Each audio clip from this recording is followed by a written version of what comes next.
물론 여긴 국민 라디오.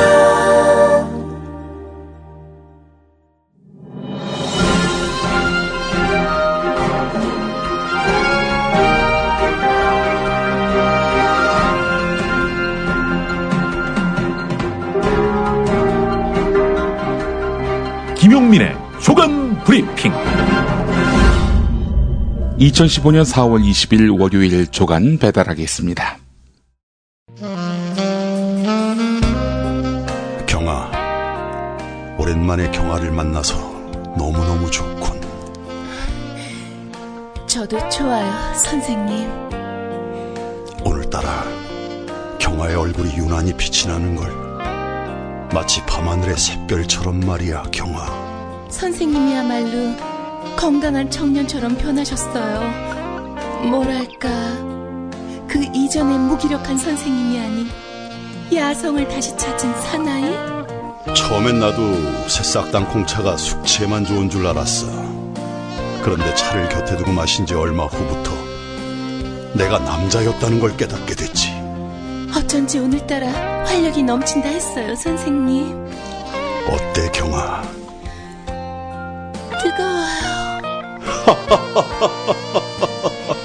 인터넷 다음에서 전창걸을 검색하시고 전창걸닷컴으로 오세요. 전화주문은 070-8635-1288 070-8635-1288입니다. 요즘 새롭게 생활환경 질환에서 침대 세균먼지 위험성이 높아진다고 합니다. 만성 폐질환, 천식은 8배 높아지고 폐암은 담배보다 무려 39배나 더 높아진다고 합니다. 아, 나도 그래서 요즘 몸이 그런가? 선배님, 피톤치드 캡슐 톡톡 한번 써보세요. 베개, 이불, 침대 커버에 뿌리는데 무방부제, 무독성이라 안심도 되고 침대 세균먼지 99.9% 제거도 하고 진먼지 진드기는 98% 기피 효과가 있더라고요. 궁금해서 왜 살충은 안 되나요? 하고 물어봤더니 화학 제품만 살충이 된다고 하더라고요. 그래서 믿음이 생기던데요. 피톤치드 캡슐 톡톡? 네, 선배님. 피톤치드 향이 살림욕하는 것 같아요. 피톤치드 캡슐 톡톡이라. 한번 써볼까? 검색창에 네이처 아이를 검색해보세요. 전국 약국에서도 판매 중입니다. 경향신문 3면부터 보겠습니다. 성완종 리스트 파문에 휩싸인 이완구 국무총리에 대한 해임 건의안이 점점 현실화되고 있다. 이렇게 시작하는 기사입니다. 이완구 총리가 야당의 최후 통첩 시한인 주말까지 자진 사퇴를 거부하니까 새정치민주연합이 해임 건의안 제출을 위한 행동에 착수했기 때문입니다. 새정치민주연합은 당장 이번 주부터 최고위원 회의와 의원총회를 열어서 의견을 수렴하고 여당과의 의사일정 논의에도 나서게 됩니다. 이와 관련해서 김무성 대표는 일주일만 참아달라 이런 모습을 보이고 있는데요. 이 해임 건의안이 국회에 제출 보고되면은 24시간에서 72시간 사이에 의결해야 합니다. 현재 23일과 오는 30일에 본회의가 잡혀있는 상황에서 야당은 22일, 그러니까 모레가 되겠군요. 수요일에 의총을 열어서 논의한 다음 목요일 본회의에 보고하는 방안을 놓고 고심하고 있습니다. 야당은 이완구 총리에 대한 부정적 여론이 꺾여서 동력이 떨어지기 전에 서둘러 해임 건의안을 처리해야 한다는 생각입니다. 자, 그러나 대통령이 귀국하는 27일, 4월 27일 전에 해임을 시도할 경우 국정 공백을 가중시켰다는 역풍이 불 수도 있기 때문에 조심스러워하고 있습니다. 자, 해임 건의안 국회 의결이 가능하려면은 새누리당이 본회의 의사 일정에 협조해야 하는데 현재로서는 그 가능성이 높지 않지요. 여당의 속내는 복잡합니다. 야당이 해임 건의안을 제출했을 때 내봐, 우리가 협조하나 봐, 이렇게 단언하기는 쉽지 않다는 겁니다. 왜냐하면은 이완구 총리 거취 문제 이제는 온전히 여당으로 공이 넘어가기 때문인데요. 비박근혜계 의원들을 중심으로 이완구 총리 사퇴를 요구해온 당내 여론을 감안하면은 해임 건의안 처리 가능성도 있지만 이럴 경우 당내는 물론이고 당청이 두 쪽으로 균열될 수 있습니다. 그렇다고 해임 건의안을 폐기시킬 경우에는 부패를 옹호하는 당, 제2의 차떼기당이라는 비난을 피하기 어려운 것입니다. 여당의 고민이 일주일만 참아달라는 김무성 대표 발언에 녹아있는 것 같습니다. 세계일보 일면으로 가보겠습니다. 다른 신문들도 유사한 제목을 뽑았는데요. 의혹 커지고 있는 이완구 총리, 문창극식 사퇴론 부상, 이런 제목의 기사입니다. 이완구 국무총리는 사실상 박근혜 대통령이 내가 갔다 오는 동안에 알아서 그만두세요, 이런 메시지에 대해서 사실상 수용할 수 없다라는 입장을 밝히고 있죠. 국정 수행에 강한 의지를 고수하고 있습니다. 대통령 출국 후 첫 외부 일정으로 4.19 혁명 55주년 기념식에 참석한 다음 기자들과 만나서 대통령께서 안 계시지만 국정이 흔들림 없이 가야 한다, 국정을 챙기겠다, 이렇게 거듭 밝혔는데 해임 건의안에 대해서는 아무 말도 하지 않은 채 행사장을 떠났습니다. 대통령 업무 보고와 관련해서 이병기 청와대 비서실장이 하고 있다, 이렇게 말을 했는데, 이완구, 이병기 두 사람 모두 다 지금 피의자로 꼽히고 있지 않습니까? 정치권 안팎에서는 이완구 총리 거취 문제가 지난해 문창극 전 총리 후보자 때와 비슷하게 정리될 것이라는 전망이 나오고 있는데, 당시 그 문창극 후보자가 친일 사관 논란으로 사퇴 압박을 받자 중앙아시아를 순방 중이던 박근혜 대통령은 문창극 후보자 임명 동의안 제가 문제에 대해서 귀국 후에 검토하겠다, 이렇게 말을 했는데, 하지만 문창극 후보자가 사퇴 거부 의사를 보이면서 실제 사퇴는 박근혜 대통령이 귀국한 이후에 3일 지나서 이루어졌습니다. 다만 검찰 수사 등에서 이완구 총리 관련 의혹에 대한 결정적 증거가 나오게 되면은 귀국 전이라도 자진 사퇴할 가능성은 여전히 열려 있는 상태입니다. 세계일보 일면을 보니까 이런 기사가 있네요. 지난해 4월에 발생한 세월호 참사 이후에 정부가 국가 대개조를 내세워서 공직자윤리법을 개정하고 김영란법을 제정했지만 우리나라의 부패 지수는 태평양과 아시아 국가 가운데 하위권에 머무르는 것으로 나타났다는 겁니다. 성완종 리스트, 포스코 건설 비자금 같은 정치권과 기업들이 관행처럼 여겨온 부패를 근절하지 않는 한 한국은 곧 부패 국가라는 오명을 씻기 어려울 것으로 보인다. 세계일보는 이렇게 분석하고 있는데, 그 근거가 되고 있는 자료는 홍콩 정치경제리스크 컨설턴시의 2015 아시아태평양 국가 부패인식 보고서입니다. 미국과 홍콩, 호주 등 아시아태평양 지역 조사 대상 16개 나라 가운데 한국은 부패지수 6.28로 하위권인 9위에 위치해 있습니다. 이 보고서에는 한국은 다른 어떤 선진국보다도 최악의 부패인식을 갖고 있는 특별한 국가라면서 지수를 어떻게 바라보더라도 한국은 아시아 선진국에서 꼴찌라고 비꼬았습니다. 이번에는 검찰의 성완종 리스트 수사 관련한 속보입니다. 세계일보 3면으로 가보겠습니다. 성완종 리스트 의혹을 수사하고 있는 검찰 특별수사팀이 경남 기업을 비롯해서 이완구 총리와 홍준표 경남도지사 측 인사들이 증거를 인멸하려 한 정황을 포착한 것으로 알려졌습니다. 일단 이완구 총리의 전 운전기사가 2013년 4월 4일 충남 부여 선거사무소에서 당시 후보 이완구 총리와 성완종 전 회장이 독대했다, 이렇게 말한 이후에 이완구 총리와 새누리당 측에서 이 운전기사의 집 주소를 다방면으로 수소문하고 수차례 접촉을 시도한 사실 이미 보도가 됐죠. 검찰 입장에서는 수사 대상이 핵심 참고인을 회유해서 말 바꾸기를 시도한 것이라는 의심을 품을 만합니다. 2013년 4월 부여 청양 재보선 당시 이완구 총리 선거사무소에서 일한 사람들도 이완구 총리와 성완종 전 회장의 독대는 없었고 3천만 원 전달 사실도 없었다, 이렇게 한 목소리를 내고 있는데, 자, 이건 역시 아무래도 입을 맞춘 정황이 있다, 검찰은 이렇게 보고 있다는 거죠. 자, 홍준표 지사 쪽에서도 윤승모 전 경남기업 부사장이 전달했다는 1억 원을 홍준표 지사가 직접 건네받지 않았다는 쪽으로 입을 맞추고 있는 정황이 검찰에 의해 포착된 것으로 알려졌다. 세계일보는 이렇게 전하고 있습니다. 검찰은 이완구 총리와 성완종 전 회장의 독대, 둘 사이의 금품 수수 여부를 놓고 진술이 엇갈리고 있는 만큼 하이패스, 내비게이션, 신용카드 내역 등 확실한 물증을 토대로 해서 누가 거짓말을 하는지를 가릴 방침입니다.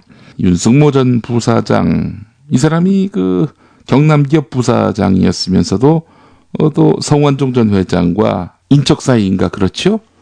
이런 윤승모 씨는 동아일보 기자 출신인데 홍준표 공보특보를 지낸 홍준표의 측근이기도 합니다. 예, 성완종과 홍준표의 가교 역할을 했던 인물이 바로 윤숙모 씨인데, 윤숙모 씨가 홍준표에게 1억을 전달한 사실, 이건 부인할 수 없을 것 같지만 이 1억을 홍준표가 직접 건네받은 것이 아니다.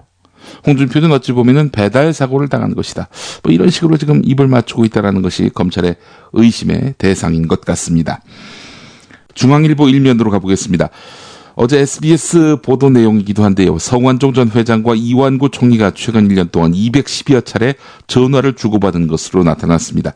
210여 차례. 이 가운데 150여 차례는 성완종이 이완구에게, 60여 차례는 이완구가 성완종에게 전화를 건 것으로 확인됐는데, 실제 통화가 연결된 횟수가 얼마나 되는지는 확인되지 않고 있지만, 성완종 전 회장과 친분이 별로 없다는 이완구 총리의 해명은 배치되는 것입니다. 1년에 210여 차례 통화하는 사이가 뭐 그리 가깝지 않은 사이다, 이렇게 말하기는 쉽지 않겠죠. 경향신문 사면으로 가보겠습니다. 자, 지금 혐의가 뚜렷한 이완구, 홍준표에 대해서는 검찰이 이 방망이를 들었는데, 이병기, 김기춘은 사실상 수사 대상에서 빠졌다는 것이 경향신문 시각입니다. 검찰 수사팀은 성완종 전 회장이 목숨을 끊기 전에 남긴 8명의 이름과 일부는 액수까지 적혀 있었죠. 이 메모에 대한 자료 조사를 1차 마무리하고 서둘러 수사할 대상을 추리고 있는데, 이 과정에서 이병기 현 대통령 비서실장과 김기춘 전 비서실장은 사실상 수사 대상에서 뺀 것으로 알려졌는데요. 이병기 실장은 성완종 회장 시신에서 발견된 그 메모지에 이름이 들어있는데요. 성완종 전 회장은 숨지기 전에 경향신문과의 인터뷰에서 이병기 실장과 관련해 뭐 하면 그 사람 물러날 것이다, 이렇게 언급했는데요. 성완종 전 회장은 또 김기춘 전 실장에 대해서는 2006년 9월에 김기춘 전 실장이 박근혜 대통령을 모시고 독일 갈 때 10만 달러를 바꿔서 롯데호텔 헬스클럽에서 전달했다, 이렇게 폭로한 바 있었는데, 구체적인 액수와 시기가 적시되어 있는 겁니다. 김기춘 실장은 특히 성완종 전 회장을 잘 모른다는 취지로 해명하는 과정에서 비서실장이 된 이후 성완종 전 회장을 만난 적이 없다, 이렇게 강조했지만, 성완종 전 회장 일정표 등이 공개되니까 착각한 것 같다, 다시 기억을 되살려보니 식사한 적이 있었다라고 말을 바꿔서 거짓 해명 논란이 일기도 했습니다. 검찰은 이들 전현직 대통령 비서실장의 비위 가능성이 있다 하더라도 증거가 부족하고 공소시효 등의 문제가 있어서 수사에 착수하기 어렵다고 판단한 것으로 알려졌는데, 하지만 성완종 리스트에 등장하는 인물이 현 정권 실세들이어서 정치권 입김에서 검찰 수사가 자유로울 수 있겠느냐 하는 그런 의문이 처음부터 제기됐습니다. 증거 부족, 공소시효 문제, 뭐 이런 것 따졌던 검찰이었습니까? 의지의 문제 아닐까요? 예. 자, 이런 가운데 중앙일보 3면 기사를 보고 제가 좀 기가 막혔습니다. 지난 3월 12일에 이완구 국무총리가 긴급 사정담화 기자회견을 가졌죠. 옆에 또 황교안 법무부 장관을 세워놓고 말입니다. 검찰 고위 관계자는 친박근혜에게 핵심 실세가 대거 포함된 성완종 리스트 파문이 촉발된 데 대해서 이렇게 말을 했습니다. 지난 3월 12일 이완구 총리의 긴급 사정 담화가 화를 자초했다. 예, 이 검찰 고위 관계자는 특히 당시 이완구 총리의 부패와의 전면전 대국민 담화를 지켜보던 김진태 검찰총장이 어떻게 저런 이야기를 할 수 있느냐 라면서 크게 화를 냈다고 전했는데요. 이완구 총리 담화가 사전에 검찰과 조율되지 않은 것이었다는 그런 의미인데, 이 김진태 총장이 화를 낸 이유에 대해서 검찰 간부들은 수사의 순결성을 해치고 검찰들의 사기를 떨어뜨려 힘을 빼는 것이라고 봤기 때문이다, 이렇게 설명을 했다는 겁니다. 그러니까 이런 거죠. 현직 총리가 부패와의 전쟁을 벌이겠다, 이렇게 얘기를 하면은, 그러면 검찰은 권력의 하청을 받아서 수사를 한 모양새가 되기 때문에, 아니 설령 진짜 부패와의 전쟁을 하고 싶다면 그 뭐 내부적으로 그렇게 명령이 내려오든지 해야지, 이걸 기자회견에서 저렇게 밝히면 이제부터 하는 수사는 다 권력의 하청을 받은 수사다라는 것을 인증하는 꼴이 되는 거 아니냐 라는 것이 바로 김진태 현 검찰총장의 분노의 이유입니다. 제가 기가 막혔다고 말씀드린 이유는 뭐냐면요, 결국 이 기사 김진태가 대노했다, 이 기사는 검찰의 성완종 수사가 하명 수사, 하청받은 수사가 아니라 자체적인 독자적인 수사였다, 이런 설명인데, 성완종 전 회장이 지난 9일에 목숨을 끊기 전에 검찰이 2005년과 2007년 특별 사면을 받는 과정에서 도와준 사람들, 즉 당신 성완종 너 사면시켜준 사람 누구야? 라면서 참여정부 인사, 그렇게 성완종 사면을 도와준 참여정부 인사가 누군지 진술할 것을 요구받았다, 이렇게 증언한 바 있었죠. 자, 이 말이 사실이라면 노무현 정부 인사 잡기에 혈안이 된 검찰의 스탠스도 검찰이 알아서 한 것이다, 이런 얘기가 되는 거 아닙니까? 검찰이 정말 박근혜 정부 아래에서 독립성을 갖고 수사를 했고 수사를 한다면 김기춘, 이병기, 유정복, 서병수, 홍문종, 이 친박 로열 패밀리들부터 수사를 해야 되는 거 아닙니까? 이 사람들은 왜 뺍니까? 수사 우선 대상에서 왜 배제를 하는 겁니까? 그런 의미에서 이번 성완종팜은 친박 로얄티가 적은 이완구, 홍준표로서 꼬리 자르기를 하려는 것 아니겠는가, 이런 짐작을 하게 만듭니다. 이완구 국무총리가 확실히 퇴임 압력을 받는 것 같습니다. 어느 언론도 이완구 총리에 대해서 우호적으로 기사를 쓰지 않고 있네요. 중앙일보 사면을 보겠습니다. 현역 정치인들에게선 후원금을 받지 않았고 받은 적이 있더라도 돌려줬을 것이다. 지난 2월에 이완구 국무총리가 인사청문회 과정에서 기자들한테 한 말입니다. 자, 그런데 2014년 6.4 지방선거 출마자로부터 고액 후원금을 받았다는 그런 의혹을 부인했던 이완구 총리가 청양군수 공천을 앞두고 후보 4명으로부터 후원을 받은 것으로 드러났습니다. 후보 4명이 3천만 원 후원을 했다는 건데요. 자, 이완구 총리의 외가 친척인 복철규 씨가 전략 공천된 청양군수 공천. 예, 이완구 씨 모친도 복씨인데요. 예, 청양에 집성촌을 이루고 있는 것으로 알려졌는데, 또 다른 복씨 3사람은 1,500만 원을 낸 것으로 또 나타났는데요. 예, 이 가운데는 택시기사도 있습니다. 택시기사가 그렇게 고액을 냈을 리 있겠느냐라는 지적도 나오고 있습니다. 이 돈은 또 어떻게 조성이 되고 이완구 총리에게 전달이 됐는지, 이것도 한번 좀 살펴볼 일일 것 같습니다. 탈탈 터는 김에 말입니다. 이번엔 경향신문 이면으로 가보겠습니다. 성완종 회장의 경남기업이 2013년 베트남에서 열린 한복 패션쇼 행사를 막판 경합 끝에 유치한 것으로 확인됐다는 기사입니다. 박근혜 대통령이 직접 한복을 입고 나오는 이 행사를 위해서 여러 기업이 치열한 유치전을 벌였는데, 그런데 성완종 전 새누리당 의원의 경남기업이 이 행사를 유치했다는 겁니다. 당시 한복 패션쇼 행사는 경남기업이 현지에 건설한 랜드마크 72 컨벤션홀에서 진행됐습니다. 이게 주목되지요? 당시 성완종 전 회장은 공직선거법 위반 혐의로 2013년 5월 2심에서 의원직 상실형인 벌금 500만 원형을 선고받고 대법원 확정 판결을 기다리고 있었는데요. 또 경남기업은 3차 워크아웃을 앞둔 미묘한 시기를 겪고 있었습니다.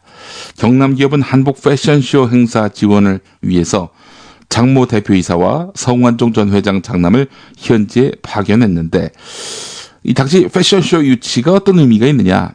베트남 랜드마크 빌딩이라는 상징성도 있지만은 성완종 전 회장의 영향력을 간접적으로 확인할 수 있는 상징적 사건입니다. 또 코너에 몰린 성완종 전 회장이 청와대 인사를 상대로 한 적극적인 스킨십을 통해서 구명운동에 이용하려 한 것 아니냐, 이런 의혹도 제기되고 있는데, 성완종 전 회장은 한복 패션쇼 직전인 9월 3일 금융감독원 기업금융개선국장을 접촉한 것으로 다이어리에 기록되어 있습니다.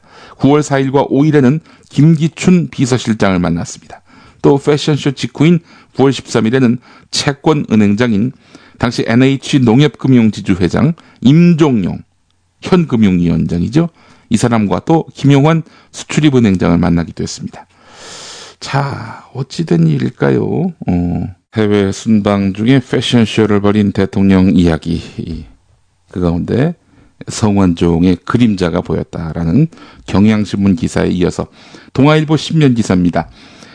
박근혜 대통령이 지금 콜롬비아에 가 있죠. 콜롬비아에 가서 이런 말을 했습니다. 6.25 전쟁 참전한 나라가 바로 콜롬비아 아닙니까? 박근혜 대통령이 대통령궁에서 열린 공식 만찬 자리에서 가슴을 가진 사람에게 망각은 어렵다라는 콜롬비아의 대문호 가브리엘 가르시아 마르케스의 말을 스페인어로 인용했습니다. 그러면서 콜롬비아의 용감한 젊은이들은 대한민국 자유와 민주주의를 지키기 위해서 치열하게 싸웠고 우리 국민은 그들의 고귀한 희생을 가슴 깊이 간직하고 있다 이러면서 감사의 뜻을 전했습니다. 자, 세월호 참사와 관련해서 대통령이 그때의 그 일, 그때의 참상, 그때의 교훈을 제대로 가슴에 품고 있느냐 이런 의문이 제기되고 있는 시점에서 가슴을 가진 사람에게 망각은 어렵다 이런 말을 인용했단 말이죠. 일단 이 말을 한 가브리엘 가르시아 마르케스는 어떤 사람이냐? 독재에 저항했던 대표적인 남미의 문학가면서 사회주의 활동가입니다. 예, 사회주의 활동가라는 사실은 알고서 이런 말을 인용했을까요? 물론 본인이 머릿속에 있는 그 말을 연설해서 했으리라고 생각하는 사람들은 많지 않습니다. 누군가 써줘서 그거 읽은 거겠죠. 자, 그런데 하필 사회주의 활동가의 이 메시지를 인용을 했군요. 그리고 가슴이 있는 사람은 망각하기 어렵다 이렇게 얘기를 했는데 가슴이 있다 하면 이제 양심이 있다를 말하는 거겠죠. 박근혜 표현으로는 가슴이 있다 이런 얘기인데 세월호를 망각한 박근혜 대통령은 따라서 자신이 가슴이 없다 이렇게 강조한 것은 아닌지 이런 시각으로 보는 누리꾼들이 적지 않습니다. 자, 그런데 박근혜 대통령이 과거에 이런 말을 했었군요. 김정일 북한 국방위원장 만날 생각에 가슴이 뛰었다. 가슴이 있으시다는 말씀인데 말이죠. 한편 이완구 국무총리 어제 4.19 기념사에서 부정과 불의에 맞서서 꽃다운 목숨을 바치신 민주 영령들께 삼가 머리 숙여서 명복을 빕니다. 이런 말을 했습니다. 부정과 불의에 맞서서. 예. 정말 이런 유체이탈 대통령 총리 콤비도 세상에 없을 겁니다. 한편 박근혜 대통령, 콜롬비아 대통령을 만난 자리에서 한국 교육을 담고 싶다는 콜롬비아 대통령의 발언을 접했습니다. 이런 가운데 경향신문 11면을 보니까 박근혜 정부의 지방교육 재정교부금 증가율이 GDP 증가율의 10분의 1도 안 되게 크게 떨어진 것으로 분석됐다는 기사 주목됩니다. 노무현 이명박 정부에서는 교부금 증가율이 GDP 증가율을 앞섰지만은 박근혜 정부 들어서 교육 투자가 한참 뒤로 밀리고 있는 사실이 확인된 것입니다. 이 박 대통령은 이 저비용 고효율이네. 한국 교육을 담고 싶다. 이런 얘기를 들으니 말이야. 이렇게 가슴에 새기셨는지 모르겠습니다. 뉴스의 재구성 듣고 오겠습니다.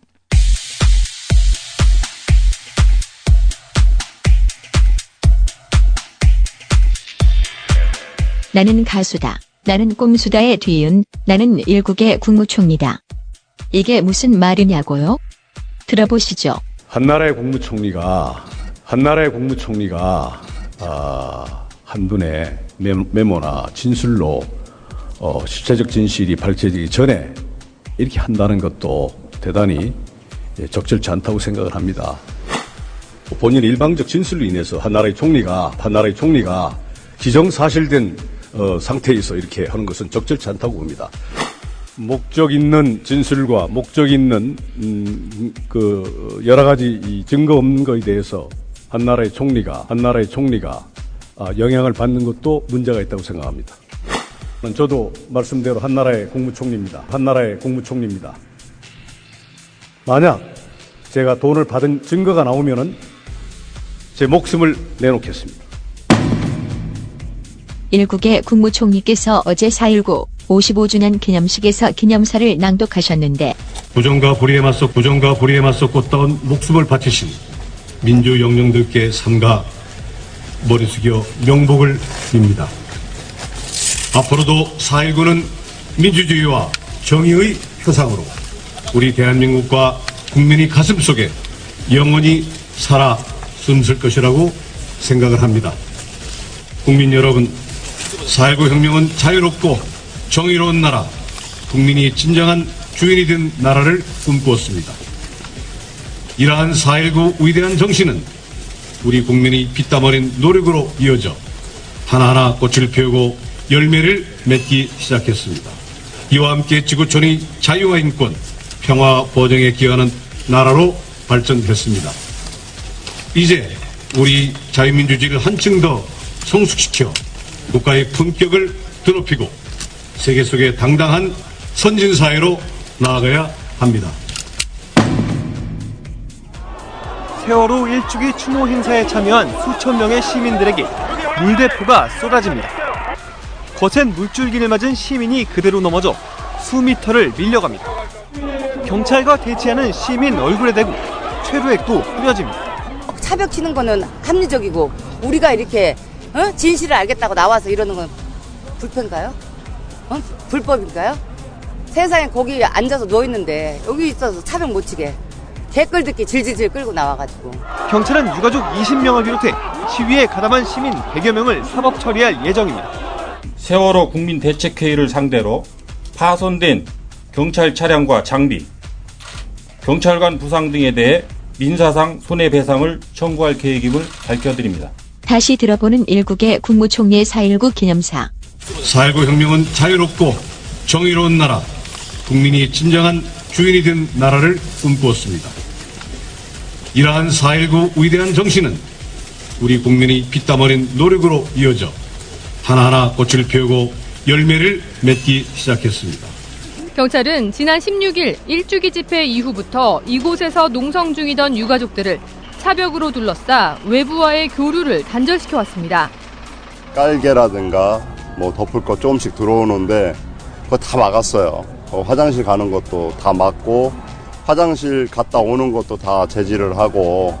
헌법재판소는 이 같은 차벽 설치에 대해 불법 폭력 집회나 시위 가능성이 있다고 해도 명백하고 중대한 위험이 있는 경우에 가능한 거의 마지막 수단이라고 판단했지만 경찰은 지키지 않은 겁니다.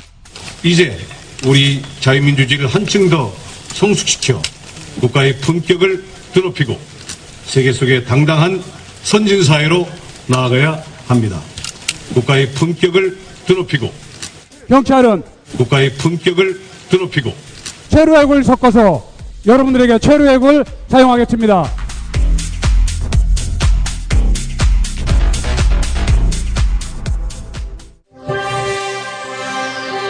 김용민 PD의 해설과 비평으로 꾸미는 조간신문 브리핑.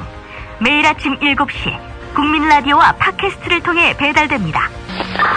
다운로드는 물론 댓글 달기, 구독하기, 별점 주기로 함께해주세요.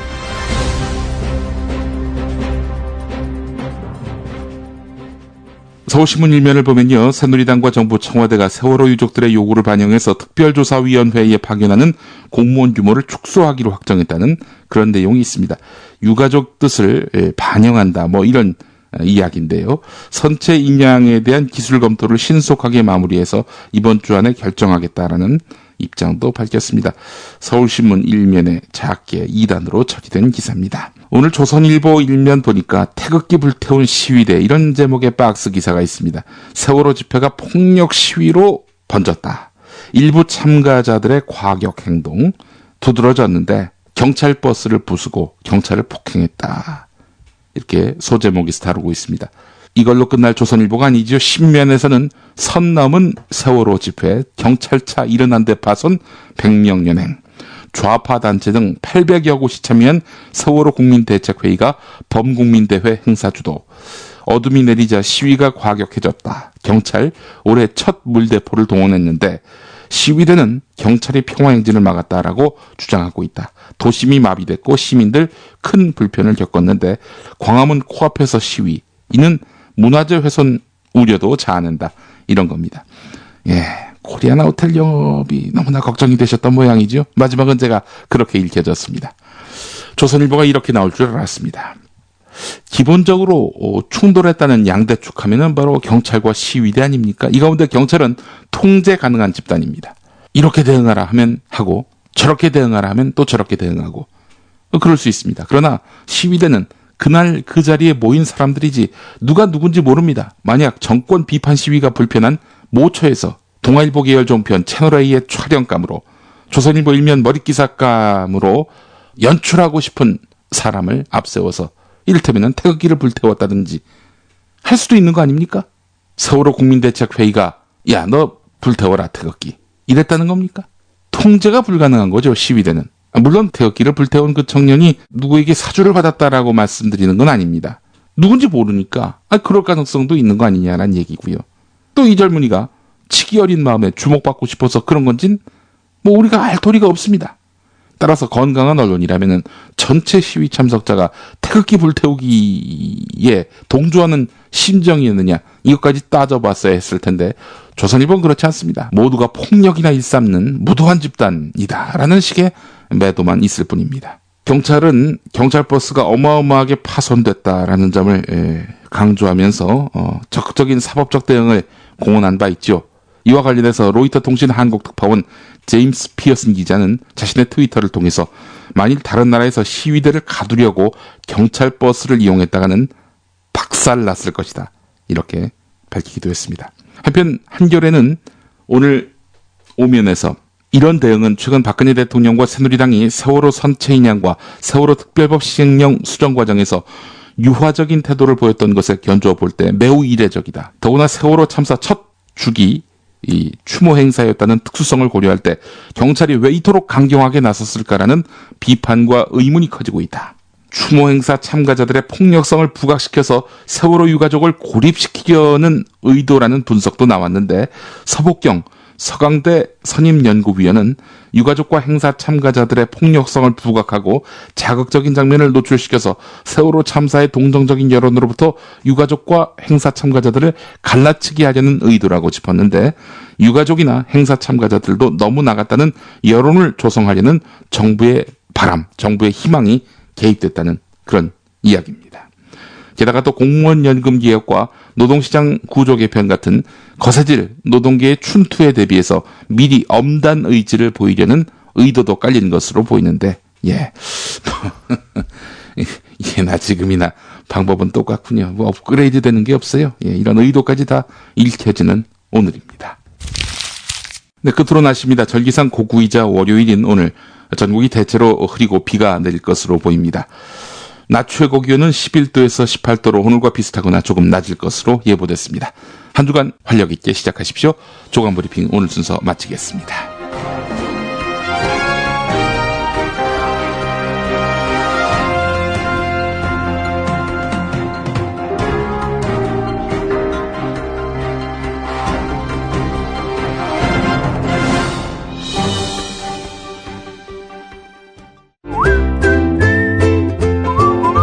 국민라디오 팟캐스트 응원하는 가장 쉬운 방법 아시나요?